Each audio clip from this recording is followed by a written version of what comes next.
Para sa kapuspalad nating kababayan, ang pagiging tindero sa bangketa ay isang madaling paraan para kumita ng pera. Maliit lang ang kapital para sa paninda at materyales sa pwesto, malaki ang supply ng produktong kanilang inilalako, at mataas din ang demand sa mga matataong lugar. Walang permanenteng pwesto ang mga food vendors tulad ng mga regular na tindahan. Ngunit, hindi ito naging hadlang sa mga food vendors para makapagnegosyo. Isa sa mga nagsusumikap ay si Aling Leticia, 45 taong gulang at 3 taon ng street food vendor. Ipinasa lang sa akin ito ng kapatid ko kasi ako, nag-stop ako dahil inaasikaso ko yung 2 kong anak. May maliit kasi ako na hatid sundo pa sa school. So ipinasa lang sa akin para kahit nasa bahay ako, kumikita rin ako.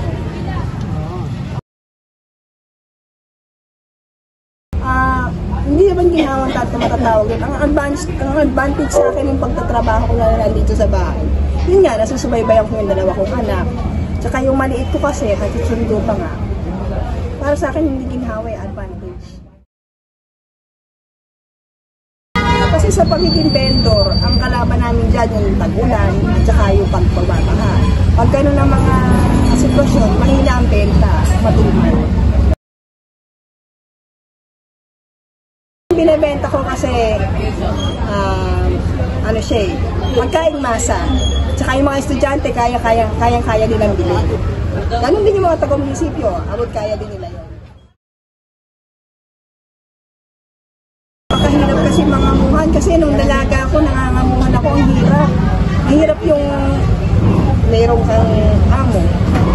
Eto at least ako amo, wala na akong napakasama ng mangguuto sa akin, walang magagalit sa akin. Eto, at least ako to, amo. Itong business kasi, kagaya sa akin, yung fishballan siya. Ang nagdadala kasi sa fishball yung sauce. Pag hindi masarap ang sauce mo, hindi ka babalikan. At saka kailangan syempre yung kalinisan. Pag hindi malinis ang pagkain mo, yung binibigla mo, syempre hindi ka bibili. Actually, hindi ko naman gusto na habang buhay maging vendor. Kasi syempre, lumalaki mga anak ko, lumalaki rin ang gastos. Gusto ko sana magkaroon pa rin ng ibang negosyo. O ibig sabihin, parang mga anak pa yung negosyo ko na to. Yung mas malaki pa. Para mas makatulong ako sa mga anak ko. At saka sa pagtanda nila, sila rin mag-handle kung magkakaroon pa ako ng ibang negosyo. Kahit may mga hamon na kinakaharap araw-araw, nananatiling matatag ang mga food vendors sa kanilang paghahanap buhay. Katulad na lang ni Aling Leticia. Patuloy nilang pinupunan ng pangangailangan ng mga tao sa pagbebenta ng mga abot kayang pagkain.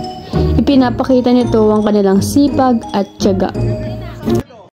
Kuya, 10-20. 10 lang.